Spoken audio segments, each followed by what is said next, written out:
while like It really annoys me how like end of series like Rock Lee, he didn't have that much impact on like the final fight. Like I know they gave it to Guy, which that's cool. I rock with it. But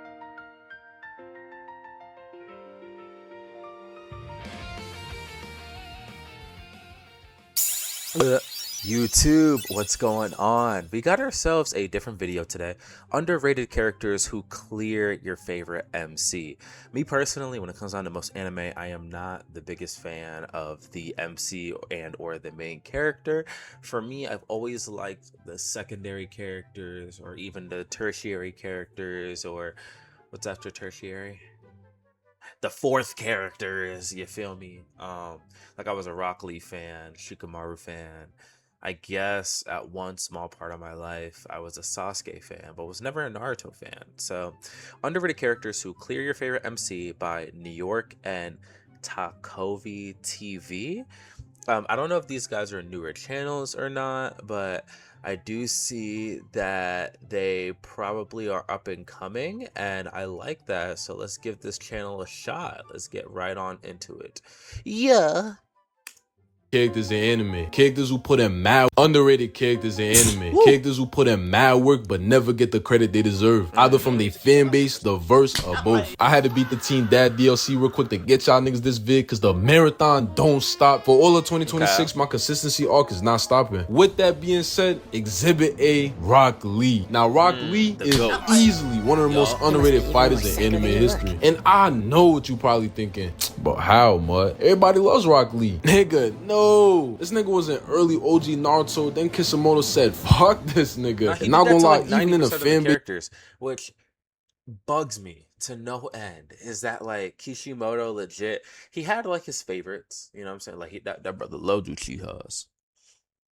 That brother loved Uchihas. Like if your last name had a U in it, and then Chi after that, and then aha, you was loved.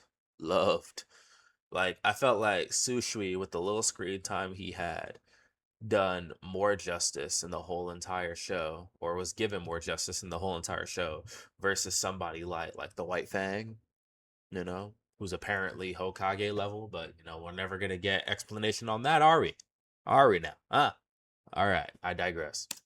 I don't think niggas actually realize just how tough my son actually is, bro. Because unlike almost every other ninja in Naruto, Rock Lee was not born blessed. Rock Lee barely did it. That's because Kishimoto had Sasuke lame mad dick so far down his throat, he forget how to write a good fucking character. No Okay, hoes. My son I'm not couldn't gonna even use a lie. genjutsu. All this nigga had was raw will, power, talent, and an amazing skill set. And the best example of this is that nigga's fade with Gara. Let me break that down real quick. We start with Rock Lee and Gara facing each other off. Both of them feeling the energy, nobody phased by the other. Rock Lee then attacks and tries to get a hit to connect, but Gara blocks that shit with sand. Rock Lee then hits him with Bro, I have a crazy story on like Rock Lee and how his character legitimately changed my life, but I'll get into that a whole another day. But it's literally crazy. Like you know when they talk about like, oh, like anime changed my life, genuinely Rock Lee has done something for me in my life that I can never like reverse, bro. Like the huss. But again, Gara blocks that shit with sand. As this nigga Rock Lee's getting folded, my guy reveals something that makes what's about to happen next 10 times harder. Lee has no ninjutsu or genjutsu skills at all. Right after saying that, he gives Rocky the green light to take his Take weights him off, and in doing so, we get this iconic moment right here.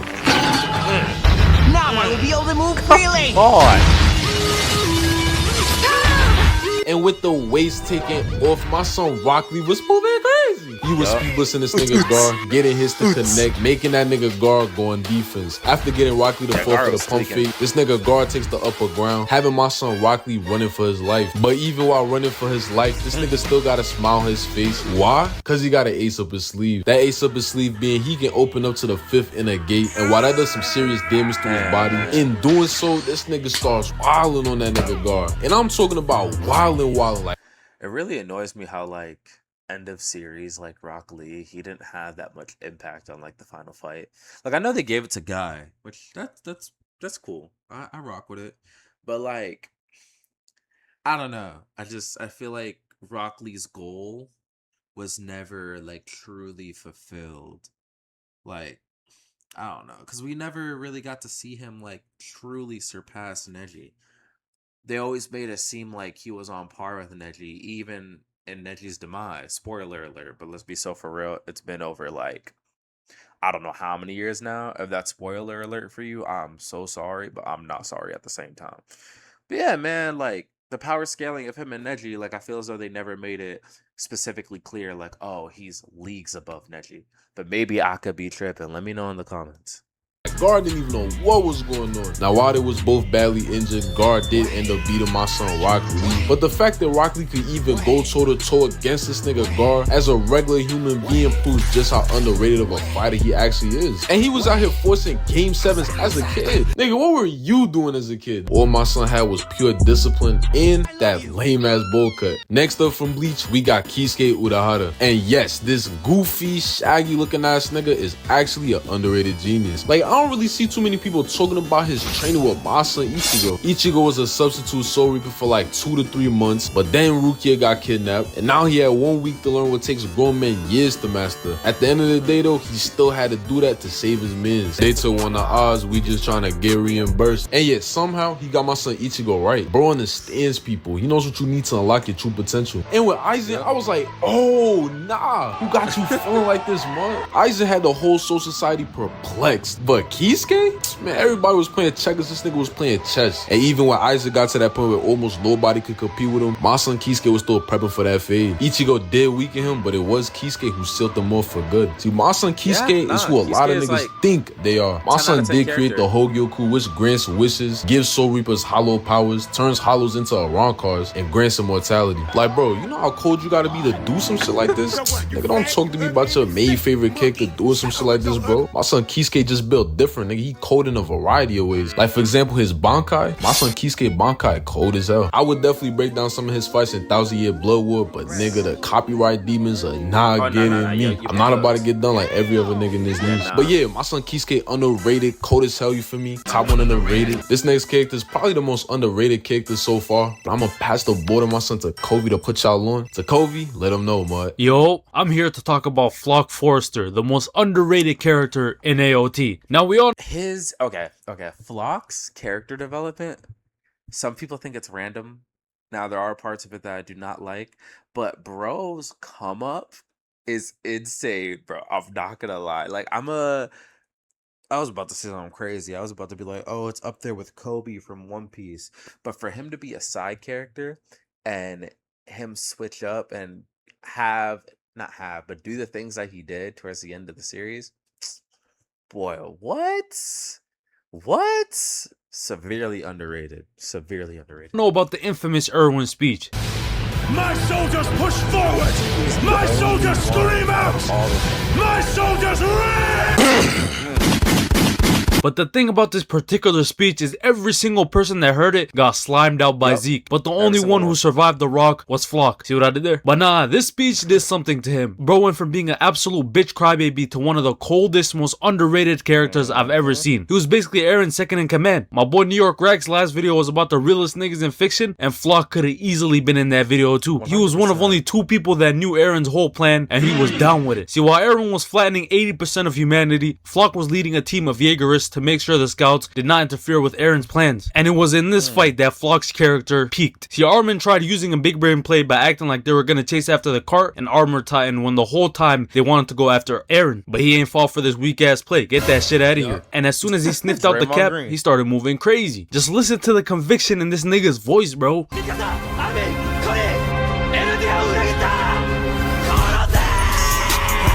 And from this point on, I realized that Flock is a genuine demon. He goes straight for the Jaw Titan, weaves a hit. Hanji tries sneaking him, he blocks it, but you could tell this pissed him off. And Remember in Attack on Titan when like the thought of going against like a Titan was like, oh my gosh, there's no way.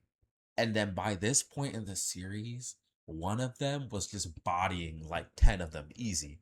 I want to say easy, but like just the way they were able to maneuver around them and actually like take them down feels like the average scout was just like ready for it, bro.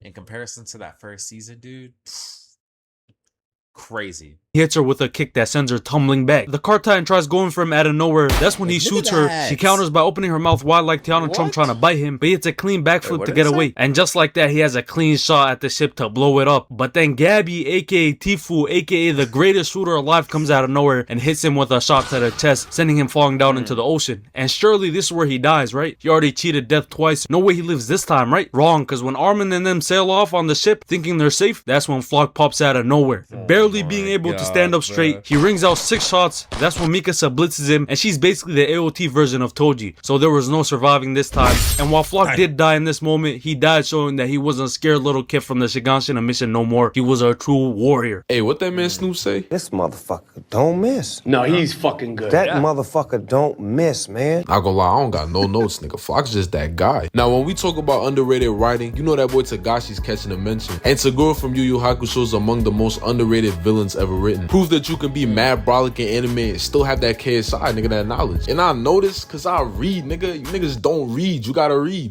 Nah, I be reading. During the Dark Tournament, he pushes Yusuke to unlock his true potential while at the same time holding back on his own power. My son a carbon copy of Vegeta. And I'm not gonna lie, in anime, I hate this trope. Nigga, why we letting another nigga get stronger? But if you're a real nigga like me, you read manga, you would know that's a girl. Yeah, I've never been a fan of that trope either. It's like, fight me at your strongest. Bro, what is we talking about right now? What is we actually talking about right now? If you don't end the fight, what is you doing? My God. Trying to go out like a real nigga to a real nigga. So not gonna lie, I can co-sign that. And just like Saul Goodman, instead of taking a lighter sentence, my son took the max charge, going out like a real nigga. Now this next piece is where I piss a lot of niggas off, but this verse underrates the hell out of his characters, and that's gotta be addressed.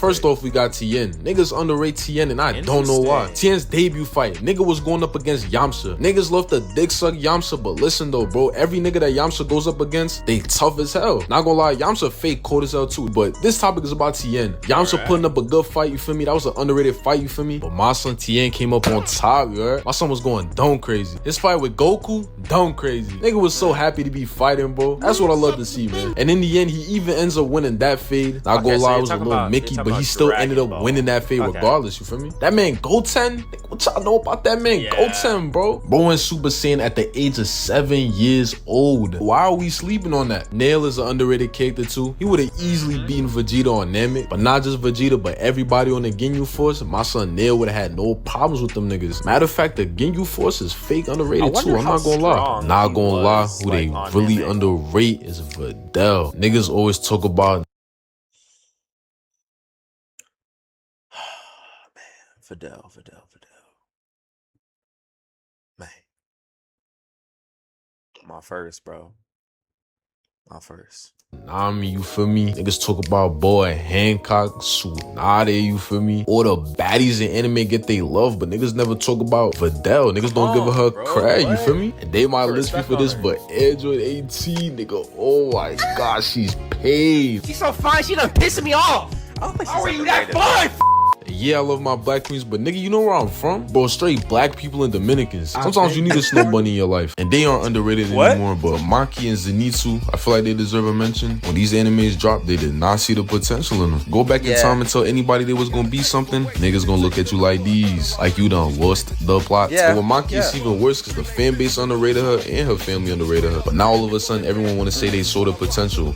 Yeah, bro, I know what you are, nigga. Just like everybody who said they love Brand New Day, stop it. You're lying. Stop it. Get some help. Nah, I'm playing. I'm gonna talk about that in another vid. Wink, wink, nudge, nudge. Now, this next one is less about an underrated character and more about an underrated arc. Wake up, filthy. That was one of the best arcs. The York New City arc is not only my favorite arc in Hunter x Hunter, but I genuinely believe it's the best arc in the series. And I know that's gonna piss some Chimera and fans off. I saying Drake is better than Kendrick, nigga. He is. Just deal with it. Now, Hunter x Hunter is my 4th favorite anime of all time. But yo, if York New City wasn't in it, nigga, it'd probably be a smooth 8. 3 things do it for me. Number 1 is the writing. Number 2 is the Phantom Troop. And number 3 is this nigga right here. Took him for a ghost, but that one none, cause we only play with gents. We come to the game and Mirror hiding cause she My nigga, if we disagree on all else, let us at least agree on this. My son Kurapika had the hardest debut fight in anime history. Yeah. Period, nigga. What is you talking about? Peep game, bro. I'm about to put y'all on. And we start off with my son ore farming with them red eyes. IG hate to see him coming. And for the uninitiated, my son hates the Phantom Troop. Almost like they had their way with his clan. I don't know. But he genuinely hates them and spiders both. Now this nigga Uvo Gin genuinely got that dog in him. To say otherwise is blasphemous. This nigga second only to Colo. So when bro and his squad pull up on Uvo after witnessing him solo the most fraudulent gang in anime, Kurapika throws chains on him and they kidnap him. And it's at this moment already that the rage bay began. First in the M-Sadies when bro put a Nendaga in his heart, and then in the interrogation room, they was just playing with their food. Now eventually they do save this brolic ass nigga, but he's pissed off. He's all like, find me that little fairy ass nigga. He don't know my non really vicious, but he about to find out. Bro gets the law and pulls up to Kurapika, who's just waiting for him at the hotel lobby. Bro's all like, yo, where you trying to run the ones? We gotta take this outside. The sign says no pussy niggas or shovels allowed inside. And we got my son ore farming again. Like, come on, my nigga. Bro. Niggas swear they in the edit. He asking Uvo all these questions like, so, your victims, do you remember them? And bro completely ignores the question and just slides. He breaks the ground to create a smoke screen, but immediately goes on defense. Even saying himself, those chains are dangerous. He jumps in quick for the punch, but my son ate that shit. Uvo then gets tight, but my son said, whoa, bow, boom, nigga. Don't run. Kirk, mate, nigga. Like, nah, bro, this nigga tight. Okay, so between Godspeed and this, those are my favorite two moments within like Hunter. The Gone thing, that was pretty cool too. But like for me at least, because I just like lightning powers, and also Karaki. Oh my god, bro, Stutter of Dome. I'ma just not say it. But the homie, I ain't gonna lie, I wasn't seeing the vision for real. But then after that, I was like, hold on, wait a minute. I may have to be put on, because Jesus Christ, bro. Uvo pulls up smoke screen, bow, a hit connects and an arm disconnects. Uvo thinks he got the upper hand, but Kurapika shows him he's been using Ian and got that nigga tied up like it's the 1600s. These white men are dangerous. Just not moving tack at all. Kurapika's eyes turn red and that man Uvo gets mad excited. This nigga out here reminiscing about slamming out his whole clan, and he thought that would give him strength, but God don't like ugly or ugly niggas, so bro was not getting help. Kurapika zooms in and east. Punch to the tummy got him coughing blood. Hits that man some more, now he bleeding like it's that time of the month. Kurapika's fed up, so he puts a Nendaga to his heart, and all he gotta do is answer some simple questions, but he wanna go out like a real nigga. And his last words, suck my dick, fairy ass nigga. Kurapika ends his life, and the disrespect on top is burying this nigga in the dirt. Yep, I've seen enough overshadow arc, overshadow fade, overshadow character, underrated anime, all that and above, nigga. There's more characters I can name, but I think y'all get the point. Appreciate y'all for supporting me. Go tap in with my son Takovi. He mad nice. You're gonna be seeing more from us in the future, and I'm gonna catch y'all boys in the next one. Been trying to do right, but every day feel like I'm doing wrong. Hey, bro. I rock with what y'all got going on, bro. Y'all getting that sub from me. But hey, y'all, I need y'all to go check them out. So that is New York and Takovi TV, bro. I rocked with this video a lot, and I like the mentions that they gave. But yeah, man, Hunter x Hunter, man, it got some moments. All right, that's all I got to say. Until next time. Yeah.